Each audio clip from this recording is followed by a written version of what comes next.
யார் மேல நம்பிக்கை வைக்கணும்? கர்த்தர் மேல நம்பிக்கை வைக்கணும். பணத்தை நம்பிக்கை வைக்க கூடாது. பணத்தை முதல்ல வைக்க கூடாது. பின்பு அவர் அவர்களை நோக்கி பொருளாசை குறித்து எச்சரிக்கையாயிருங்கள், ஏனெனில் ஒருவனுக்கு எவ்வளவு திரளான ஆஸ்தி இருந்தாலும் அது அவனுக்கு ஜீவன் கிடையாது. பொருள் ஆசையை குறித்து எச்சரிக்கையா இருங்க. தேவன் மேல ஆசை இருக்கணும். பொருள் ஆசை குறித்து எச்சரிக்கையாங்க. பொருள் ஆசையில அவனுக்கு எவ்வளவு பணம் இருந்தாலும் அவனுக்கு ஜீவன் கிடையாது. பெரிய வீடு இருக்கட்டும், பெரிய கார் இருக்கட்டும், பெரிய பங்களா இருக்கட்டும், அது உங்களுக்கு நிறைவை ஏற்படுத்தி கொடுக்காது. உலகத்திலே நம்பர் 1 பங்களா வச்சிருங்க, நம்பர் 1 காரில் யூஸ் பண்ணுங்க. நீங்கள் கர்த்தரோட இருக்க உறவு இல்லை, கர்த்தர் உங்கள் வாழ்க்கையில் முதல் இல்லைன்னா உள்ள உங்களுக்கு நிறைவு இருக்காது. உங்கள் ஆத்துமாவை திருப்திப்படுத்துறது கர்த்தருடைய வார்த்தையும் கர்த்தர் உங்கள் வாழ்க்கையில் முதல்ல வைக்கிறது மட்டும்தாங்க. கர்த்தருடைய வழியில் நடங்க, நிச்சயம் செழிப்பாக இருப்போம். இந்த கணத்தையும் சொல்றாரு ஆவியானுடைய வழிநடத்தலை பற்றி பேசும்போது, ஆண்டவர் சொன்னாராம், என்னோட ஆவியானுடைய வழிநடத்தின்படி நட, உன்னை செல்வந்தனா வாழ வைப்பேன் இருக்காரு. அப்போ சொல்லியிருக்க அவர் கேட்ட போதனைலாம் வேற. அப்போ செல்வந்தனா வாழ்றது தப்பு இருக்காரு. அப்போ கர்த்தர் சொல்லியிருக்காரு, செல்வந்தனா வாழ்கிறத பற்றி பிரச்சனை இல்லை, பண ஆசை உள்ளவனா தான் வாழ்றது தப்புன்னு இருக்காரு. அதான் வேதம் சொல்லுகிறது, பண ஆசை எல்லா தீங்குக்கும். பண ஆசை தான் வேறு, பணம் வேறு இல்லை. கர்த்தரை முதல்ல வைக்காம பணத்தை வைக்கிறது, தேவனுடைய நோக்கங்களை வைக்காம தன்னுடைய நோக்கங்களையும் திட்டங்களை வைக்கிறது, அதான் தீமைக்கு வேறு. ஒன்று தீமைத்துக்காக இருக்குவாங்க. என்ன இங்கே தான் சொல்றாரு, ஒருத்தனுக்கு எவ்வளவுதான் ஆஸ்தி இருந்தாலும் அது அவனுக்கு ஜீவன் கிடையாது. ஆனா ஜீவன் இருக்குன்னா ஆஸ்தி வச்சிருக்கலாம். ஜீவன் இருக்கா உங்களுக்கு? தேவனோட தொடர்பு இருக்கா? தேவனை முதல்ல வைக்கிறோமா? அப்படின்னா கையில் எவ்வளவு நாள் ஆஸ்தி வச்சுக்கலாம். 1 தீமோத்தேயு 6:17 போயிருவோம். இந்த உலகத்தில் ஐஸ்வர்யம் உள்ளவர்கள் இருமாப்பான சிந்தை உள்ளவர்களாக இருக்கக்கூடாது. உலகத்தில் ஐஸ்வர்யம் உள்ளவர்கள் பணத்தெல்லாம் விட்டு போய் சொல்லிடு. பணமாக இருந்தோம்னா, பணக்காரனாக இருந்தானா தேவனோடு வாழ முடியாது, ஐஸ்வர்யவானாக இருந்தானா தேவனுக்கு நெருக்கமாக வாழ முடியாது, அப்படி சொல்லலை. இந்த உலகத்தில் ஐஸ்வர்யம் உள்ளவர்கள் இருமாப்பான சிந்தை உள்ளவர்களாக இராமல் நிலையற்ற ஐஸ்வர்யத்தின் மேல் நம்பிக்கை வையாமலும் அனுபவிப்பதற்கு சகலவித நன்மைகளை நமக்கு சம்பூர்ணமாக கொடுக்கிற ஜீவனுள்ள தேவன் மேல் நம்பிக்கை வைக்கும். யார் மேல நம்பிக்கை வைக்கணும்?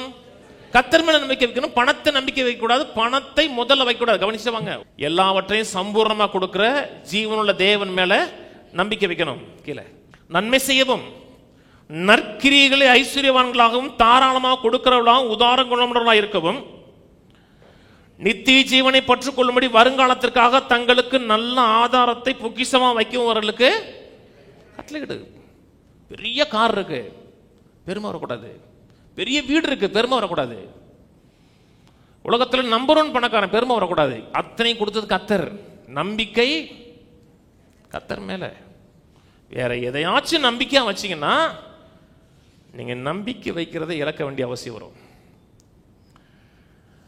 கர்த்தர் வைராக்கியம் உள்ளவருங்க. அவர் தான் உங்க வாழ்க்கையில் நம்பர் 1 இருக்கணும். 12 வாங்க திரும்பி. 12 சொல்ற செழிப்புக்கு கீ இது, வெற்றிகரமான வாழ்க்கைக்கு கீ இங்கதான் சொல்றாரு. முதலாவது தேவனுடைய ராஜ்யத்தையும் நீதி தேடுங்கள், அப்பொழுது கூட கொடுவிடும். இது எல்லாருக்கும் இந்த வசனம் தெரியுமா? கிறிஸ்தவ மக்களுக்கு ஓரளவுக்கு சர்ச்சு போறவங்களுக்கு எல்லாரும் இந்த வசனம் தெரியுமா? ஓரளவுக்கு.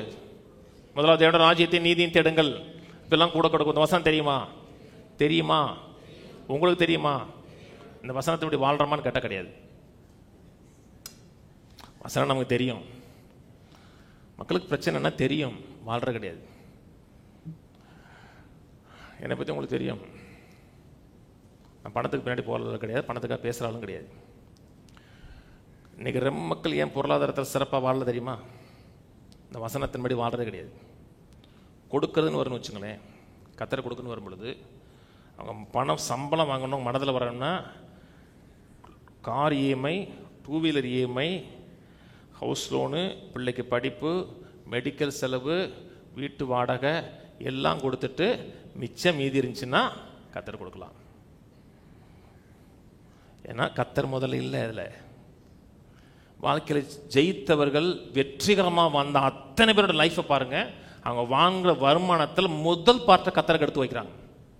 26 படிச்சு பாருங்க. அவர்கிட்ட போய் காணிக்கை கொண்டு வர்றாங்க பார்த்தீங்களா? சொல்றாங்க இலவு நடந்ததை கூட பணத்தை எடுக்கலங்கிறான். வீட்டில் சாவு விழுந்துருச்சுங்க, அப்போ கூட எடுக்கலங்கிறான். ஏன்னா அது கர்த்தர். கத்தருக்குரியதை முதல்ல கத்தரை வச்சு வாழ்றோம்னா சும்மா பேசுறதுக்கல்ல, முதலாவது தேவனுடையும் தேவனுடைய ராஜ்யத்தை வச்சு பாருங்க. அப்படி வச்சு வாழ்ந்த மக்கள் பலர் எனக்கு தெரியும். எப்படி ஆரம்பிச்சாங்கன்னு தெரியும், எனக்கு எப்படி இருக்காங்கன்னு தெரியும். எனக்கு ஜான் டி ராக்கிஃபெல்லர் கேள்விப்பட்டீங்க இல்லையா? கேட்டுப்பட்டது இல்லையா? இன்னும் நெட்ல அடிச்சு பாருங்க, ஜான் டி ராக்கிஃபெல்லர் அடிச்சு பாருங்க. ஏழ்மையிலிருந்து வந்தவர். இன்னைக்கு அவரோட சொத்து வந்து பில்கேட்ஸோட சொத்தை காட்டிலும் அதிகம். இன்னைக்கு மதிப்பு போட்டீங்கன்னா ஒரு $1.5 முதல்ல கத்தர் கொடுத்துருக்காருங்க. வந்தவொன்னு அவங்க அம்மா சொல்லியிருக்கு, முதல்ல கத்தருக்கு போய் கொடுத்துவான் இருக்கு. முதல்ல கத்தருங்க. அப்படி வச்சு பாருங்க, உலகத்துல குறைவு இருக்காது, எல்லா காலத்திலும் நிறைவு இருக்கும்.